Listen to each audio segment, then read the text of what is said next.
దేవుని పరిశుద్ధ నామానికి మహిమ కలుగును గాక. ఈ సాయంకాల సమయంలో ఈ రీతిగా మీ అందరితో కలుసుకోవడానికి ప్రభువు అనుగ్రహించిన ఈ మంచి సమయాన్ని బట్టి దేవాది దేవునికి కృతజ్ఞతాస్తుతులు స్తోత్రాలు చెల్లిస్తున్నాను. అందరూ బాగున్నారండి? అందరికీ ప్రత్యేకమైన వందనాలు తెలియజేస్తున్నాను. Praise Lord. మంచిది, మనం ప్రార్థన చేసుకుని ఒక వాక్య సందేశాన్ని మనం ప్రారంభించుకుందాం. ప్రేమగల తండ్రి, పరిశుద్ధుడా, మహోన్నతుడా, మీకు వందనాలయ్యా. గతించిన ఈ ఉదయకాలం అంతా కూడా నీ కృపలో మమ్మల్ని అందరినీ భద్రపరిచి ఈ సమయమును నాయన ప్రభా, ఈ యొక్క దినాన్ని మా జీవితంలో మీరు అనుగ్రహించిన విధానం బట్టి మీకు కృతజ్ఞతాస్తుతులు స్తోత్రాలు చెల్లిస్తున్నాం.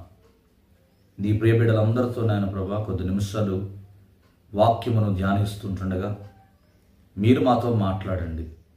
నీ సేవకుని స్వరమును మీరు మరుగుపరిచి నీ స్వరముతో నేను ప్రతి ఒక్కరితో మీరు మాట్లాడమని ప్రార్థన చేస్తున్నాను. వినగలిగిన చెవులను, గ్రహించగలిగిన హృదయాన్ని, అర్థం చేసుకునే మనసును ప్రతి ఒక్కరికి మీరు దయచేయండి. ఈ సమయం అంతా కూడా నీకు మహిమకరంగాను, వింటున్న వారికి ఆశీర్వాదకరంగాను, దీవెనకరంగాను, మేలుకరంగాను మీరు మార్చి నడిపించమని యేసయ్య నామంలో ప్రార్థించి అడిగి వేడుకుంటున్నాము తండ్రి, ఆమేన్. దేవునికి స్తోత్రం కలుగును గాక. హల్లెలూయా, హల్లెలూయా. మంచిదండి. ఈరోజు ఒక ప్రత్యేకమైన ఒక అంశం మీద నేను మీతో దేవుని మాటలు పంచుకోవాలని నేను ఆశపడతా ఉన్నాను. దేవుని వాక్యం ఇలా చెప్తా ఉందండి. సామెతల గ్రంథము 8వ అధ్యాయము 34వ వచ్చిన వాక్యములో ఈ రీతిగా వాక్యం మనకు తెలియజేస్తూ ఉంది. అనుదినము నా గడప యొద్ద కనిపెట్టుకుని, నా ద్వార బంధముల యొద్ద కాచుకుని, నా ఉపదేశము వినువాడు ధన్యుడు. దేవునికి స్తోత్రం కలుగును గాక. జ్ఞాని అయిన సొలొమోను గారు రాస్తున్న మాటలు ఏంటంటే, అనుదినము నా గడప యొద్ద కనిపెట్టుకొని, నా ద్వార బంధముల యొద్ద కాచుకొని, నా ఉపదేశమును వినువారు ధన్యులు అంటున్నాడు. దేవునికి స్తోత్రం కలుగును గాక. ఈరోజు మన ధ్యాన అంశం ఏంటంటే, యేసయ్యా నీవే నిత్య జీవపు మాటలు గలవాడవు. దేవునికి స్తోత్రం కలుగును గాక. అవునండి, ఆయన మాటలు ఎలాంటివంటే నిత్య జీవమును కలిగించే మాటలు. దేవుని మాటలు వినుటకు ఆయన గుమ్మముల దగ్గర కాచుకొని ఆశ్చర్యకరమైన సంగతులను చూచినట్లు నా కన్నులు తెరువుము అని ఆశతో కనిపెట్టేవారు ఎవరంటే, కనిపెట్టుకున్న వారు మాత్రమే ధన్యులుగా, వారి జీవితం అనేది ధన్యకరంగా మార్చబడగలుగుతుంది అన్నమాట. 92వ కీర్తన 13వ వచనంలో అంటాడు, యెహోవా మందిరములో నాటబడిన వారై వారు మన దేవుని ఆవరణములలో వర్ధిల్లుదురు. దేవునికి స్తోత్రం కలుగును గాక. ఈ లోకంలో అనేకమైన మాటలు మాట్లాడుతూ ఉన్నాం. ఒక రోజుకి పురుషుడు 1,00,000 మాటలు మాట్లాడితే స్త్రీలు 2,00,000 మాటలు మాట్లాడుతారు. అంటే చూడండి, మనిషి ఉదయకాలం నుండి మరలా పడుకునేంత వరకు కూడా ఎంత మాట్లాడినా కూడా దానిలో తృప్తి అనేది కనబడడం లేదు. ఆ మాటల ద్వారా ప్రయోజనం లేదు. ఆ మాటల వల్ల నీవు నిత్యరాజ్యానికి వెళ్ళలేవు. కానీ అదే దేవుని వాక్యమును ఎంత వినగలిగితే నీకు అంత ఆశీర్వాదం. ఈరోజు అంటున్నాడు, అనుదినము నా గడప యొద్ద కనిపెట్టుకొని, నా ద్వార బంధముల యొద్ద కాచుకొని, నా ఉపదేశము వినువారు ధన్యులు అంటున్నాడు. దేవుని వాక్యం వినడానికి వేగిరపడాలి మనం.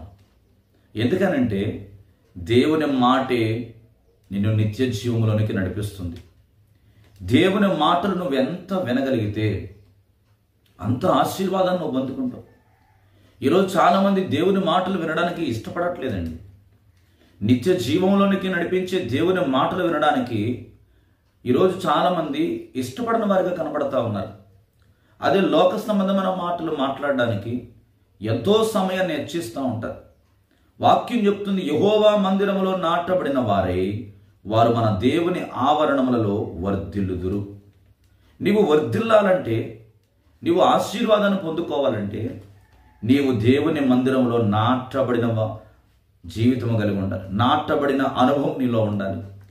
దేవుని సన్నిధిలో నాటబడినప్పుడే నీవు ధన్యుడుగా నువ్వు నిలబడగలవు. నీ కుటుంబానికి ఆశీర్వాదం, నీ వ్యక్తిగత జీవితానికి అది ఆశీర్వాదం.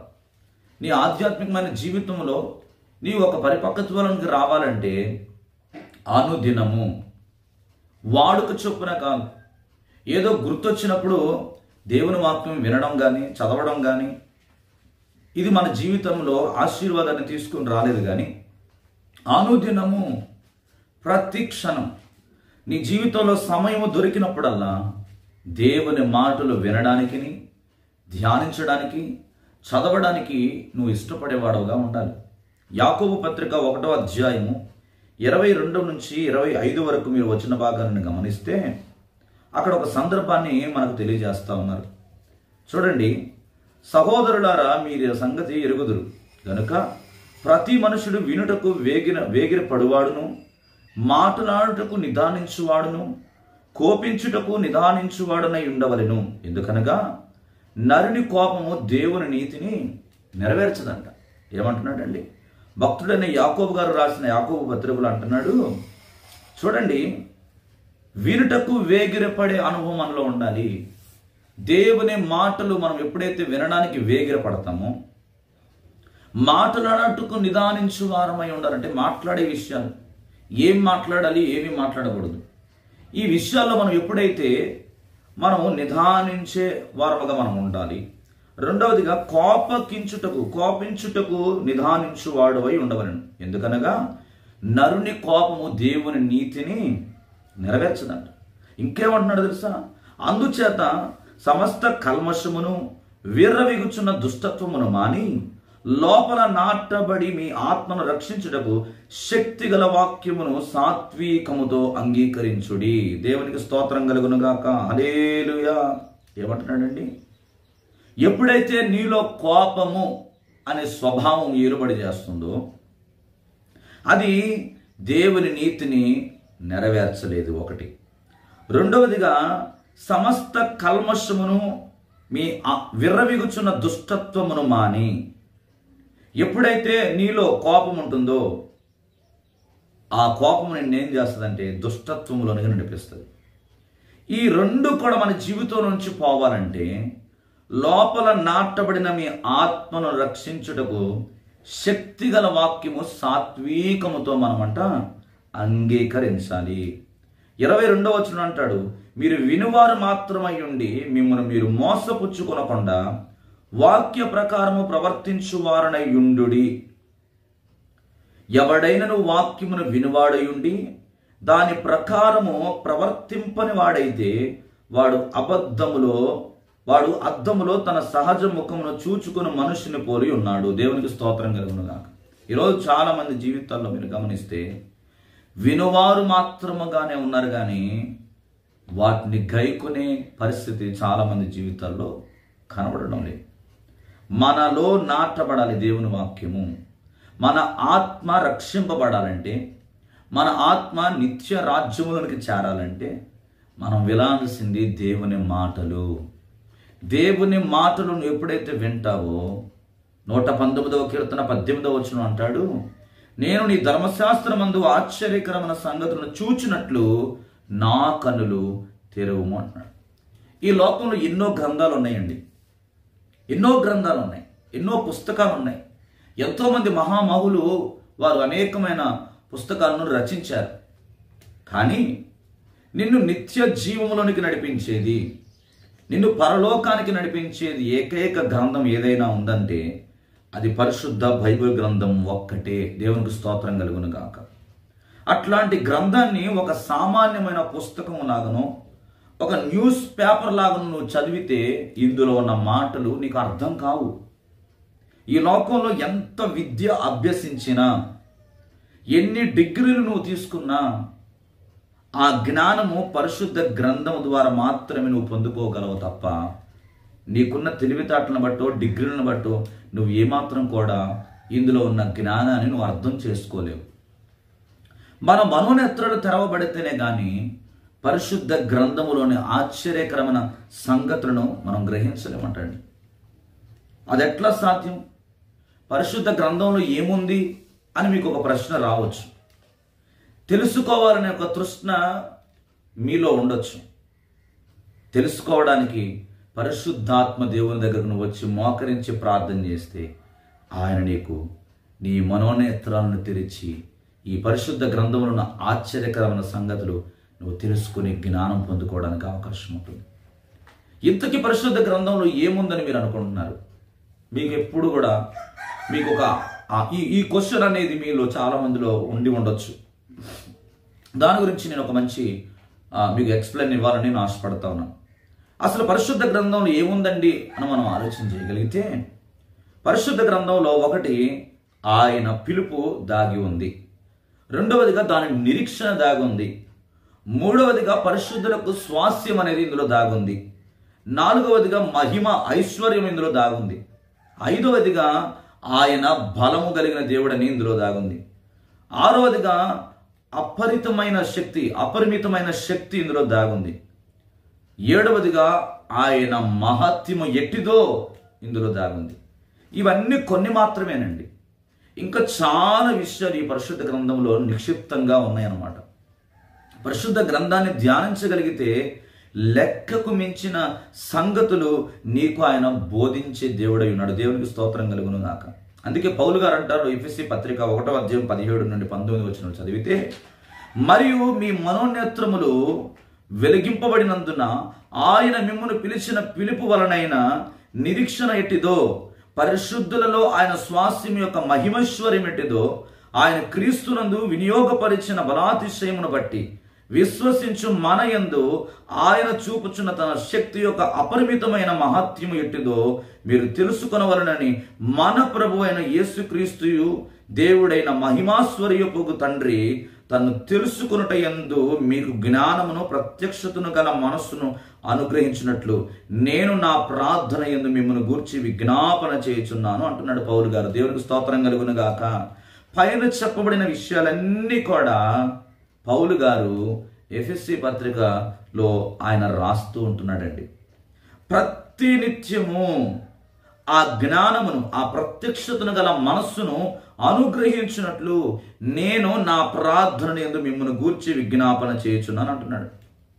ఈరోజు నీవు కూడా దేవుని జ్ఞానము తెలుసుకోవడం కోసం ప్రభు పాదాలు పట్టుకుని ప్రార్థన చేసేవాడుగా నువ్వు ఉండాలి. ఒక సాదాసీదాగా నేను ఇందాక చెప్పినట్లుగా ఒక న్యూస్ పేపర్ గానో, ఒక పుస్తకం లాగానో, ఒక సామాన్యమైన పుస్తకం లాగానో చదివితే ఇందులో ఉన్న సత్యాన్ని నువ్వు గ్రహించలేవు. దేవుని ఆత్మతో నువ్వు ఎప్పుడైతే నింపబడతావో, నీలో నాటబడిన ఆత్మ రక్షింపబడాలంటే ప్రభు దగ్గర నువ్వేం చేయాలి? పౌలు ప్రార్థన చేసినట్లుగా దేవుని దగ్గర నువ్వు ప్రార్థన చేయాలి. అయ్యా, నీ వాక్యమును ధ్యానించుటకు, నీ వాక్యములో ఉన్న ఆశ్చర్యకరమైన సంగతులు నేను తెలుసుకున్నట్లు నా మనోనేత్రములను నువ్వు తెరువుము అని చెప్పి నువ్వు దేవుని సన్నిధిలో ప్రార్థన చేయాలి. అయితే పరిశుద్ధ గ్రంథంలో ఈ విషయాలు మనకెందుకు అర్థం కావట్లేదు? సమాధానం ఒకటేనండి. దావీదు వలె మనలో ఏముండాలంటే తృష్ణ అనేది ఉండాలి. అలా ప్రార్థించినప్పుడే దావీదు ప్రార్థన చేశాడు, తృష్ణ నీ మీది ఆశ చేత నా హృదయము తృష్ణగొనుచున్నది అని అంటున్నాడు. దేవుని పట్ల ఎప్పుడైతే మనలో ఆశ ఉంటుందో, దేవుని వాక్యాన్ని ధ్యానించాలి, దేవుని మాటలు వినాలి అని తృష్ణ, ఆ కోరిక, ఆ వాంఛ మనలో ఎప్పుడైతే కలుగుతుందో, ఆ ఆశ నెరవేర్చుకోవడానికి ప్రార్థన అనేది మనకు సహాయపడుతుంది. ప్రార్థన ఎప్పుడైతే మనం దేవుని సన్నిధిలో చేస్తామో, పరిశుద్ధాత్మ దేవుడు మనకు ఆ అర్థం చేసుకునే జ్ఞానాన్ని ఆయన ఇస్తాడు. దేవునికి స్తోత్రం కలుగునుగా. అందుకే ఈ దివ్య గ్రంథములోని దివ్యమైన సంగతులు మనము తెలుసుకోలేకపోతూ ఉంటున్నాం. కారణం ప్రార్థన లేమి, ఆ తృష్ణ లేకపోవడం వల్ల, ఆ ఆశ లేకపోవడం వల్ల, ఆ కోరిక లేకపోవడం వల్ల మనము సత్యాన్ని తెలుసుకోలేకపోతున్నాం. అసలు తెలుసుకోలేని మనము వాటిని ఇంకెక్కడ అనుసరించగలుగుతాం? ఇది ఎంత మాత్రం కూడా సాధ్యం కానే కాదు. దావీదు వలె దేవుని సన్నిధిలో అతడు రాజయుండి 52 దేశాలకి ఆయన రాజుగా ఉండి అతను రాజ్య పరిపాలనలో ఎంతో బిజీగా ఉన్నప్పటికీ కూడా అతడు ఏం చేస్తాడు తెలుసా? ఒకసారి ఒక యుద్ధములో గెలిచి వస్తున్నప్పుడు అతడు నాట్యము చేస్తూ పాటలు పాడుతూ దేవుని ఘనపరుస్తూ ఆయన్ని ఆరాధన చేస్తూ ఉన్నాడు. ఎందుకు దేవుని మాటలు మనం వినాలి? ఈరోజు నా మొట్టమొదటి ప్రశ్న, ఎందుకు మనము దేవుని మాటలు వినాలి? ఎందుకు వినాలో దేవుని వాక్యం నుండి కొన్ని విషయాలు మనం నేర్చుకుందాం. మొట్టమొదటిగా యేసయ్య మాటలు సమృద్ధిని కలిగించేదండి. యేసయ్య మాటలు ఏముంది? సమృద్ధి ఉంది. ఆయన సమృద్ధి అయిన జీవంలోనికి మనం నడిపించడానికి ఆయన ఈ లోకానికి వచ్చాడండి. దేవుని వాక్యం వింటే నువ్వు సమృద్ధిలోనికి వస్తావు. ద్వితీయోపదేశ కాండము 32వ అధ్యాయము 2వ వచనంలో ఈ రీతిగా వాక్యం చెప్తా ఉంది. నా ఉపదేశము వానవలె కురియును, నా వాక్యము మంచు వలెను, లేత గడ్డి మీద పడు చినుకు వలెను, పచ్చిక మీద కురియు వర్షము వలె ఉండునంట. దేవునికి స్తోత్రం కలుగును గాక. దేవుడు ఏ ఉద్దేశముతో మంచును వర్షమును కురిపిస్తున్నాడో అవి దేవుని ఉద్దేశమును చక్కగా నెరవేరుస్తూ ఉన్నాయండి. దేవునికి స్తోత్రం కలుగు. దేవుడు అంటున్నాడు కదా, నా ఉపదేశము వానవలే కురియును. ఇంకేమంటున్నాడు?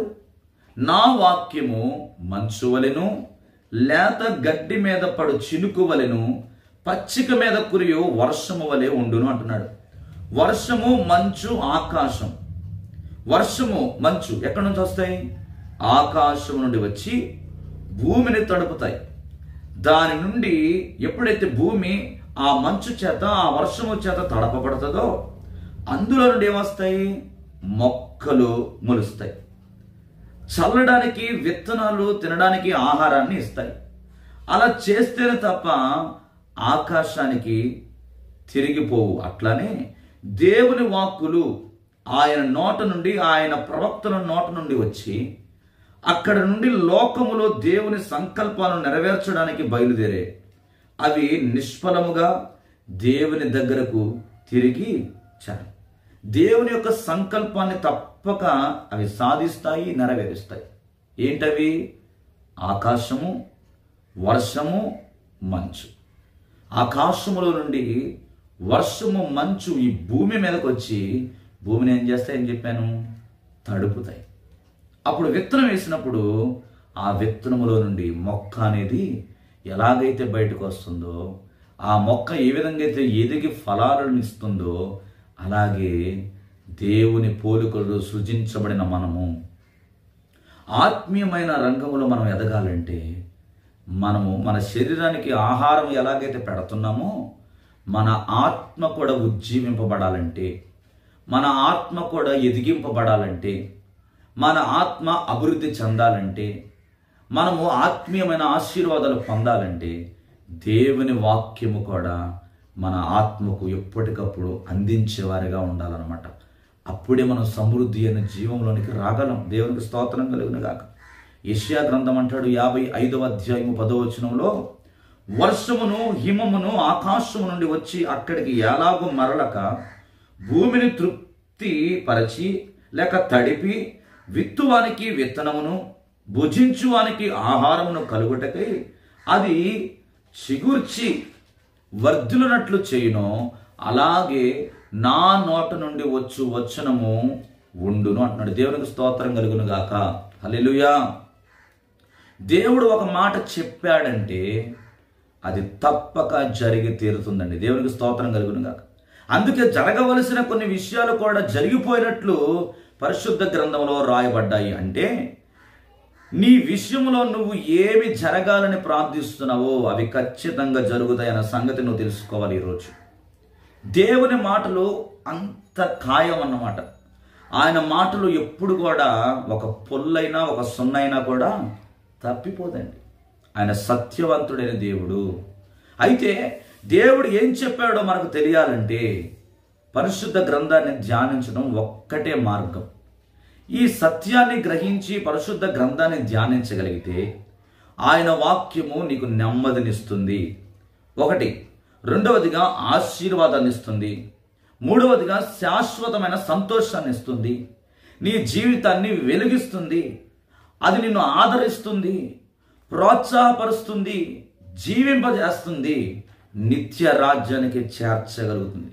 ఇన్ని ఆశీర్వాదాలు దేవుని వాక్యం వినటం ద్వారా నీకెన్నో నువ్వు పొందుకుంటావు.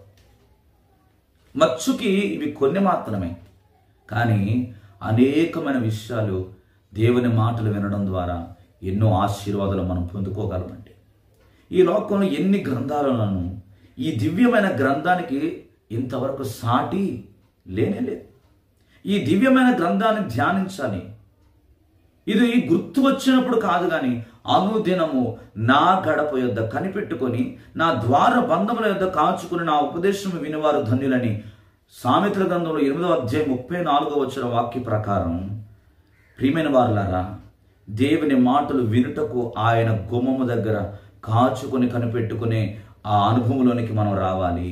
ఎందుకంటే 19వ కీర్తన 10వ వచనంలో అంటాడు. 19వ కీర్తన 10వ వచనం ఒకసారి చూద్దాం. 19వ కీర్తన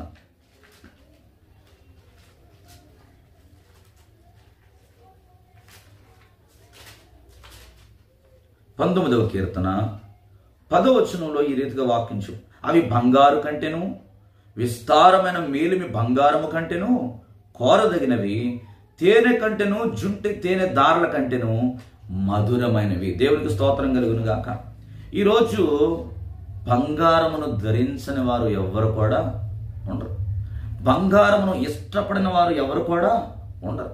కానీ బంగారము కంటెను, విస్తారమైన మేలిమి బంగారము కంటెను కోరదగినది ఏంటి? దేవుని మాటలు. ఇంకేమన్నాడు? తేనె కంటెను జుంటె తేనె దారుల కంటెను మధురమైనది దేవుని మాట. దేవునికి స్తోత్రం కలుగును గాక. దేవుని వాక్యము దేని చేత పోల్చబడుతుందంటే తేనెతో పోల్చబడుతుంది. జుంటె తేనె దారుల కంటే మధురమైనది. బంగారము కంటెను, విస్తారమైన మేలిమి బంగారము కంటెను కోరదగినది అంటున్నాడు. దేవునికి స్తోత్రం కలుగును గాక. ఒక పౌను బరువుండే తేనెను సేకరించడానికి ఒక తేనెటీగ అక్షరాల 1,00,000 కిలోమీటర్ల ప్రయాణం చేయవలసి ఉంటుందండి. ఈ ప్రయాణంలో దాదాపు 2,00,000 పువ్వులను అది సెలెక్ట్ చేసుకొని వాటి మకరందాన్ని స్వీకరిస్తే కానీ ఒక పౌను తేనె తయారవదట. దేవునికి స్తోత్రం కలుగును. మనం ఇళ్లలో తేనె వాడుతూ ఉంటాం. ఆ తేనె తయారవడానికి 2,00,000 పువ్వుల యొక్క మకరందాన్ని అది స్వీకరించిన తర్వాతనే ఒక పౌన్ తేనె అనేది తయారవుతుందండి. ఆ 2,00,000 పువ్వుల యొక్క మకరందాన్ని స్వీకరించడానికి అక్షరాల 1,00,000 కిలోమీటర్ల ప్రయాణం చేస్తుందండి. ఈరోజు గమనించండి, దేవుని వాక్యం ప్రకటించడం అనేది, ఈరోజు దేవుని వాక్యం ఎక్కడైనా ప్రకటించబడతా ఉంది. టీవీల ద్వారా, సెల్ ఫోన్స్ ద్వారా, యూట్యూబ్ ద్వారా, సంఘాల్లోనూ, వీధి కోటాలలో దేవుని వాక్యం విరివిగా నీ కొరకు దేవుడు సేవకుల ద్వారా ప్రకటింపజేస్తూ ఉంటా ఉన్నాడు. అయితే ఆ శ్రేష్టకరమైన మాటలు వినడానికి నువ్వు ఇష్టపడుతున్నావా? ఆ నిత్య జీవమునకు నడిపించే దేవుని మాటలు వినడానికి నువ్వు వస్తున్నావా? రాగలుగుతున్నావా? సమయాన్ని కేటాయించగలుగుతున్నావా? మనం ఎంతసేపు కూడా మన వ్యక్తిగత జీవితం కొరకు, మనం లోక సంబంధమైన వాటి కొరకు ప్రయాసపడతా ఉంటాం. లోక సంబంధమైన మాటలు వినడానికి సమయాన్ని కేటాయిస్తాం. కానీ దినమొత్తములో 24 గంటల సమయంలో నీ కుటుంబానికి, నీ వ్యక్తిగత వ్యాపార విషయాల్లో కావచ్చు, నీ ఉద్యోగానికి కావచ్చు, 24 గంటల్లో నువ్వు కొంత సమయాన్ని నువ్వు వాటి కొరకు హెచ్చించి, ఆ మిగతా నీకు 24 గంటల్లో ఉన్న 1 గంట కావచ్చు, 2 గంటలు కావచ్చు, నీకు ఎంత సమయం అయితే ఉంటుందో ఆ సమయాన్ని దేవుని సన్నిధిలో ఆయన వాక్యము వినడానికి నువ్వు కేటాయించగలుగుతున్నావా లేదా అనే సంగతి ఈరోజు నువ్వు గమనించాలి. ఆయన అంటున్నాడు, కీర్తనకారుడు ఏం చెప్తున్నాడంటే, దేవుని వాక్యము తీయనైనది,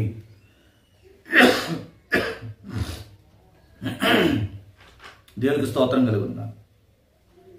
ఆ మంచి మాట కొరకు నువ్వెంత దూరం వెళుతున్నావు? కనీసం నీ ఇంట్లో ఉన్న ఆ పరిశుద్ధ గ్రంథాన్ని రోజుకు ఒక్కసారైనా నువ్వు చదవగలుగుతున్నావా? ఈ తేనె గల దేవుని మాటలు, ఈ జుంటె తేనె దారుల కంటే మధురమైన దేవుని వాక్యం నువ్వు ప్రతిరోజు కూడా ధ్యానించడానికి నువ్వు ఇష్టపడాలి. దేవునికి స్తోత్రం కలుగును కాక. చాలాసార్లు మన జీవితాల్లో గమనిస్తే చాలామంది కనీసం ఒక్కసారి కూడా బైబిల్ పూర్తి చేయని వారు చాలామంది ఉంటారు. కానీ నా ప్రియమైన దేవుని బిడ్డ, ఈ నిత్య జీవపు మాటలను నువ్వు ఎప్పటికప్పుడు ప్రతిరోజు కూడా నువ్వు ధ్యానిస్తే ఎన్ని ఆశీర్వాదాలను చూడండి, నెమ్మదిని పొందుకుంటావు. లోక సంబంధమైన వార్తలు వినడం ద్వారా, లోక సంబంధమైన మాటలు మాట్లాడటం ద్వారా మనకు నెమ్మది దొరకదు. కానీ దేవుని వాక్యమే నీకు నెమ్మదిని కలుగజేస్తుంది. నీ యొక్క ఆ ప్రతికూల పరిస్థితుల నుండి దేవుని మాట నీతో మాట్లాడుతుంది. ఆ కష్టంలో నుండి నువ్వు ఏ విధంగా బయటపడాలో దేవుని మాట నీకు ఆలోచన ఇస్తుంది. ఆ బాధలో నుండి, ఆ కృంగుదలలో నుండి దేవుని వాక్యము నీకు సహాయం చేస్తుంది. అలాగే ఆశీర్వాదం ఉంది, శాశ్వతమైన సంతోషం దేవుని వాక్యం వినడంలో ఉంది. నీవు జీవితాన్ని వెలిగించేది దేవుని మాట, నిన్ను ఆదరించేది దేవుని మాట, నీకు ప్రోత్సాహాన్ని ఇచ్చేది దేవుని మాట. ఈరోజు చాలామంది ప్రోత్సహించబడలేని స్థితిలో చాలామంది ఉంటారు. ఎవరు కూడా ప్రోత్సహించలేని స్థితిలో ఉంటారు. ఒంటరితనానికి అనుభవిస్తూ ఉంటారు.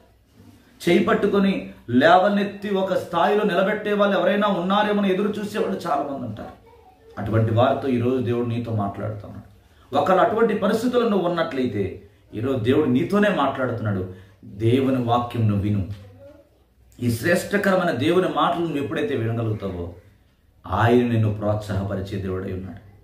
ఆయన నిన్ను నిలబెడతాడు, తప్పకుండా ఆదరిస్తాడు నిన్ను. ఆయన మాటలు నిన్ను ఆదరిస్తాయి. ఆయన మాటలు మనల్ని ఓదార్చే మాటలు కనుక ఈరోజు దేవుని వాక్యాన్ని నువ్వు ధ్యానించేవాడవుగా ఉండాలి. రెండవదిగా యేసయ్య మాటలు నిత్య జీవపు మాటలు. అవి మనల్ని బ్రతికిస్తాయి. ఈ లోకంలో ఎలా బ్రతకాలో నీకు నేర్పిస్తాయి. బుద్ధి జ్ఞాన సర్వ సంపదలు నా యందు గుప్తమై ఉన్నాయని దేవుని వాక్యం తెలియజేస్తాము. ఏనాడు ఏ నాయకుడు మాట్లాడలేని మాటలు మన రక్షకుడైన యేసుక్రీస్తు మాట్లాడగానే విని సీమోను పేతురు ఇలా అంటా ఉన్నారండి. యోహాను సువార్త 6:68 మీరు చదివితే, సీమోను పేతురు, ప్రభువా ఎవని యొద్దకు మేము వెళ్ళాలయ్యా? నీవే నిత్య జీవపు మాటలు గలవాడు. దేవునికి స్తోత్రం కలుగునా. సీమోను పేతురు ఒక సర్వసాధారణమైన జీవితాన్ని జీవిస్తున్న వ్యక్తులండి. ఆ గల్లియ సముద్రంలో చేపలు పట్టుకుంటూ వారి జీవనాన్ని కొనసాగిస్తున్న వ్యక్తులు వాళ్ళు. వారికి విద్య లేదు, జ్ఞానము లేదు. కానీ వారు అంటున్న మాటలేంటో తెలుసా? నీవే నిత్య జీవపు మాటలు గలవాడు. మేము ఎవరి దగ్గరికి వెళ్ళాలి? ఇంకా ఇంత జ్ఞానాన్ని, ఇంత పాండిత్యమును నేర్పించగలవాడు నీవు ఉండగా మేము ఇంకెవరి దగ్గరికి వెళ్ళాలి? మేము ఎక్కడికి వెళ్ళి తెలుసుకోవాలి? నువ్వే నిత్య జీవపు మాటలు గలవాడు. ఒక విద్య లేని పామరులు ఇచ్చే ఒక అద్భుతమైన సాక్ష్యం అంటే, ఈరోజు నువ్వు చదువుకున్నావు, నీకు లోక జ్ఞానం తెలుసు, నీకు అనేకమైన విషయాలు నువ్వు గ్రహించగలవు. అప్పుడు నువ్వెంత దేవుని మాటలు వినగలగాలి, ఎంతగా నువ్వు దేవుని వాక్యాన్ని ధ్యానించాలి, ఎంతగా నువ్వు దేవుని గురించి తెలుసుకోవడానికి ఇష్టపడుతున్నావా? ధ్యానించడానికి సమయాన్ని ఇస్తున్నావా? దేవుని వాక్యాన్ని వినడానికి వేగిరపడుతున్నావా? ఈరోజు ప్రశ్నించుకో, ఒక ఆలోచన చేయి. 73వ కీర్తన 25వ వచనంలో అంటున్నాడండి, ఆకాశమందు నీవు తప్ప నాకెవరున్నారు? నీవు నాకు ఉండగా లోకములోనిది ఏది నాకు అక్కర్లేదని భక్తుడు అంటున్నాడండి. ఆకాశమందు నీవు తప్ప నాకెవరున్నారు? అవునండి. ఈరోజు దేవుడు తప్ప ఈ లోకంలో ఎవరు కూడా నమ్మదగిన వారు కానే కాదు. నిన్ను ఆదరించేవాడు, నిన్ను ప్రోత్సాహపరచేవాడు, నిన్ను వెలిగించేవాడు, నిన్ను ధైర్యపరిచేవాడు, నీకు సహాయం చేసేవాడు, నిన్ను నిత్య జీవంలోనికి నడిపించేవాడు ఎవరయ్యా అంటే కేవలం యేసయ్య మాత్రమే. యేసయ్య మాటలు నిత్య జీవము కలిగినవి. తండ్రి, ఆయన కలవర శిలువలో అంటున్నాడండి, తండ్రి వీరేమి చేయుచున్నారో వీరు ఎరుగను గనుక వీరిని క్షమించు అని యేసయ్య శిలువలో పలికిన మాటలు ప్రపంచాన్ని ఆలోచింపజేశాయండి. ఆ అద్భుతమైన కరమైన మాట ప్రజలందరి చేత ఆయన గాయపరచబడి, హింసింపబడి, దూషింపబడుతూ హేళన చేయబడుతున్నప్పటికీ ఆయన ఏమాత్రం కూడా మాట్లాడకుండా ఒకటే ఒక మాట మాట్లాడుతున్నాడు, తండ్రి వీరేమి చేయుచున్నారు వీరు ఎరుగరు, వీరికి జ్ఞానం లేదయ్యా కనుక వీరిని క్షమించు. పగ, ప్రతీకారం అనే మాటలు తుడిచి వేయటం ప్రారంభించబడ్డాయి. దేవునికి స్తోత్రం కలుగును గాక. దేవుడు మాట్లాడిన ఆ ఒక్క మాట, ఆ సిలువలో పలికిన ఆ ఒక్క అద్భుతకరమైన మాట ప్రపంచములో ఉన్న పగ, ప్రతీకారం అనే మాటలు తుడిచివేయబడ్డాయి. ఈరోజు నెహ్రూ గారిని మీరు తీసుకోండి, చాచా నెహ్రూ గారిని. ఆయన శాంతి ఈ లోకంలో పరిచయం చేశారు. దేవునికి స్తోత్రం కలుగును. ఈ జ్ఞానం అంతా కూడా ఎక్కడి నుంచి వచ్చింది?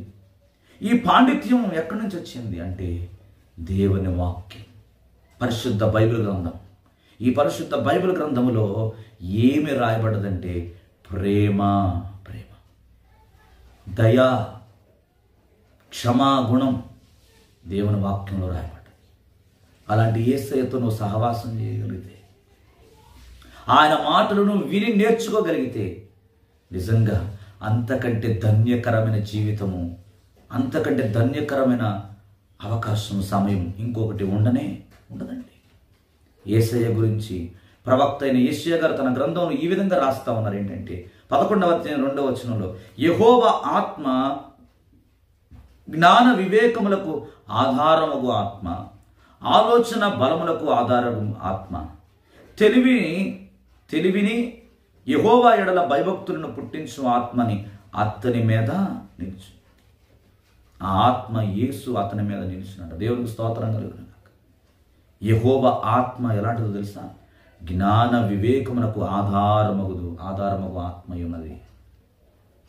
ఆలోచన బలమునకు ఆధారమగు ఆత్మ, తెలివిని నీకు అనుగ్రహిస్తుంది. యెహోవా యందు భయభక్తులు నీకు నేర్పిస్తుంది. అవి మరి నేర్చుకోవడానికి యేసయ్య ముందు మనం కూర్చుంటే ఆయన తన పరిశుద్ధాత్మ మనకు జ్ఞానాన్ని దయచేస్తాడు, మనకు వివేకమును అనుగ్రహిస్తాడు, మనకి ఆలోచన అనుగ్రహిస్తాడు, మనకు బలాన్ని అనుగ్రహిస్తాడు, తెలివిని అనుగ్రహిస్తాడు, మనకి భయమును భక్తిని నేర్పిస్తుంది. ఈరోజు నుంచి దేవుని సన్నిధిలో ప్రార్థించండి. యేసయ్యా, ఎవని యొద్దకు వెళ్ళుదము? నీవే నిత్య జీవపు మాటలు గలవాడువు, నీవే పరిశుద్ధుడవని మేము విశ్వసిస్తున్నామని ఆనాడు సీమోను, పేతురు ఎలాగైతే సాక్ష్యం ఇచ్చారో, ఈరోజు నీవు కూడా ఆ నిత్య జీవపు మాటలు అయిన యేసుక్రీస్తు దగ్గరికి నువ్వు రాగలిగితే, ఆయన మాటలు వినడానికి నువ్వు ఇష్టపడగలిగితే, ఆయన వాక్యాన్ని ధ్యానించడానికి నువ్వు సమయాన్ని కేటాయించగలిగితే నీ జీవితము ధన్యకరంగా మార్చబడుతుంది. నీవు ఆశీర్వాదమును పొందుకుంటావు, సమృద్ధిని పొందుకుంటావు, క్షమా గుణమును పొందుకుంటావు. ఆ ప్రేమ, ఆ అనురాగం, ఆ ఆప్యాయత దేవుని మాటల ద్వారా మాత్రమే నువ్వు పొందుకోగలవన్న సంగతి ఈరోజు నువ్వు తెలుసుకోగలగాలి. కనుక ఎక్కడ కూడా నువ్వు సమయాన్ని వృధా చేయకు. నీకు సమయం వస్తే, నీకు సమయం ఉంటే, నీకు అవకాశం దొరికితే దేవుని వాక్యం చదవండి, దేవుని మాటలు వినడానికి ఇష్టపడండి. దేవుడు మీకు ఇచ్చిన సమయంలో దేవుని కొరకు వాడబడ్డానికి మీరు ప్రయత్నం చేయండి. తప్పకుండా దేవుడు మిమ్మల్ని దీవిస్తాడు. దేవుని యొక్క ఆదరణ మీకు తోడుగా ఉంటుంది, దేవుని హస్తం మీకు తోడుగా ఉంటుంది, దేవుని కృప మీకు తోడుగా ఉంటుంది, దేవుని దయ మీకు ఎల్లప్పుడూ కూడా ఉంటుంది. కనుక ఈరోజు ఒక తీర్మానం తీసుకుందాం. ప్రభువా, ఈరోజు నుంచి నీ మాటలు నేను వింటానయ్యా, నీతో నేను సమయాన్ని గడుపుతాను, నీ సన్నిధిలో నేను ప్రార్థన చేస్తాను, దావీదు వలె తృష్ణ కలిగి నీ వాక్యమును నేను వింటానయ్యా, నీ మాటలు ధ్యానిస్తానయ్యా, నాకు ఆ కృప దయచేయి. దేవుని సన్నిధిలో ఒక తీర్మానం తీసుకుంటాం. అట్టి కృప పరిశుద్ధాత్మ దేవుడు మీకు అనుగ్రహించును గాక. ఆమేన్. ప్రార్థన చేసుకుందాం. మీరు ఎక్కడున్నా సరే, లైవ్లో మీరు దేవుని మాటలు వింటున్నట్లయితే మీరు ఉన్న స్థలంలో ఒక చిన్న ప్రార్థన చేసుకోండి. అయ్యా, ఈ రోజు నుంచి నీవు నాకు ఇచ్చిన సమయమును నేను అనేక విషయాల్లో దుర్వినియోగం చేశానేమో, నీ మాటలు వినకుండా, నీ వాక్యాన్ని ధ్యానించకుండా, నిత్య జీవపు మాటలైన నీ మాటలు నేను వినకుండా నిర్లక్ష్యం చేశానేమో, సమయాన్ని పోగొట్టుకున్నానేమో. ప్రభువా, ఈరోజు మరలా నీ మాటల చేత నీ దాసుని నోటి నుండి నీవు నాతో మాట్లాడావు. ఇదిగో ఈ రోజు నుంచి నీ వాక్యాన్ని వింటానయ్యా, ధ్యానిస్తాను ప్రభువా, ప్రార్థన చేస్తానయ్యా, నన్ను నేను కట్టుకుంటాను ప్రభువా నా జీవితాన్ని. దేవుని సన్నిధిలో ఒక చిన్న తీర్మానం తీసుకుందాం. మీ కొరకు నేను ప్రార్థన చేస్తాను. ప్రేమగల తండ్రి, పరిశుద్ధుడా, మహోన్నతుడా, మీకు వందనాలు ప్రభువా. ఇదిగో నాయన, ఈ మధ్యాహ్న కాల సమయంలో ఎంతమంది అయితే నీ మాటలు విన్నారు ప్రభువా, ఎంతమంది అయితే నన్ను తండ్రి నిత్య జీవపు మాటలు నాయన ప్రభువా, నిత్య జీవములోనికి నడిపించే నీ మాటలు ఎంతమంది అయితే విన్నారు, ఈ మాటలు ప్రతి వారి జీవితంలో మీరు కార్యం జరిగించండి. యేసయ్య, నీ మాటలు మాకు సమృద్ధినిస్తాయి నాయన, మమ్మల్ని ఆదరిస్తాయి తండ్రి, మమ్మల్ని వెలిగిస్తాయి నాయన, మమ్మల్ని ప్రోత్సాహపరిచేది నీ మాట, మా బ్రతుకులను మార్చేది నీ మాట, మమ్మల్ని నిత్య జీవములోనికి నడిపించేది నీ మాట. ఆనాడు నాయన, ఇదిగో తండ్రి, సీమోను పేతురు నాయన, నీవే నిత్య జీవపు మాటలు గలవాడవు, మేము ఎవరి యొద్దకు వెళుదాము అని చెప్పి నాయన, వారు ఆ సత్యవంతుడైన నీ మాటలను వారు మనసును పెట్టుకున్నారు ప్రభా, వారు హృదయాల్లో నింపుకున్నారు, వారు గ్రహించారు ప్రభా, నీవే నిత్య జీవము గలవాడవని. ఈరోజు ప్రపంచవ్యాప్తంగా కొన్ని కోట్ల మంది ప్రజలు ఉంటున్నారు తండ్రి, వారందరూ కూడా నీ మాటలు విశ్వసించినట్లుగా, నీ మాటలు వినడానికి ఇష్టపడినట్లుగా వారికి నీ కృపను దయచేయండి, నీ సహాయం వారికి దయచేయండి, నీ సన్నిధి వారికి తోడుగా ఉంచండి నాయన. మాకు ఇవ్వబడిన సమయంలో ఎక్కడ కూడా లోక సంబంధమైన వాటి కొరకు మేము ప్రయాసపడకుండా, లోక సంబంధమైన మాటలకు మేము తలవగ్గకుండా ప్రభా, ఇదిగో అందులో దుష్టత్వము దాగుంది, అందులో కల్మషము దాగుంది, అందులో అసూయ, కుళ్ళు, కుతంత్రము దాగుంది. కానీ నీ మాటల్లో ప్రేమ దాగుంది ప్రభా, జీవము దాగుంది, ఆశీర్వాదము దాగుంది, నిత్య విశ్రాంతి దాగుంది, నిత్యమైన సంతోషము నీ మాటల్లో దాగుంది. అటువంటి శ్రేష్టకరమైన మాటలు ప్రతి వారు వినున్నట్లుగా వారి హృదయాలను మీరు తెరవండి, వారి మనోనేత్రాలు మీరు వెలిగించండి నాయన, నీ కృపను చూపించండి. ఎంతమంది అయితే ఈ లైవ్లో నీ మాటలు విన్నారో ప్రభా, అందరి జీవితాల్లో మీరు కార్యములు జరిగించి ప్రతి ఒక్కరిని మీరు బలపరిచి దీవించి ఆశీర్వదించి చక్కని ఆయురారోగ్యాలు ప్రతి ఒక్కరికి మీరు దయచేయమని, మా భారతదేశాన్ని మీరు రక్షించండి నాయన, ప్రపంచ దేశాన్ని మీరు రక్షించండి, శాంతి సమాధానమును మీరు అనుగ్రహించి ప్రతి ఒక్కరిని మీరు దీవించి వారి పాడి పంటలను, వారి ఉద్యోగ వ్యాపారములను మీరు దీవించి ఆశీర్వదించి మీ మహిమ కొరకు ప్రతి ఒక్కరిని మీరు నిలబెట్టి వాడుకోమని యేసు పరిశుద్ధ నామములో ప్రార్థించి స్తుతించి విశ్వాసముతో అడిగి వేడుకుంటున్నాము తండ్రి. ఆమేన్, ఆమేన్, ఆమేన్. అందరికీ వందనాలండి, అందరికీ ప్రైజ్ లార్డ్. దేవుడు మిమ్మల్ని దీవించునుగాక. ఆమేన్.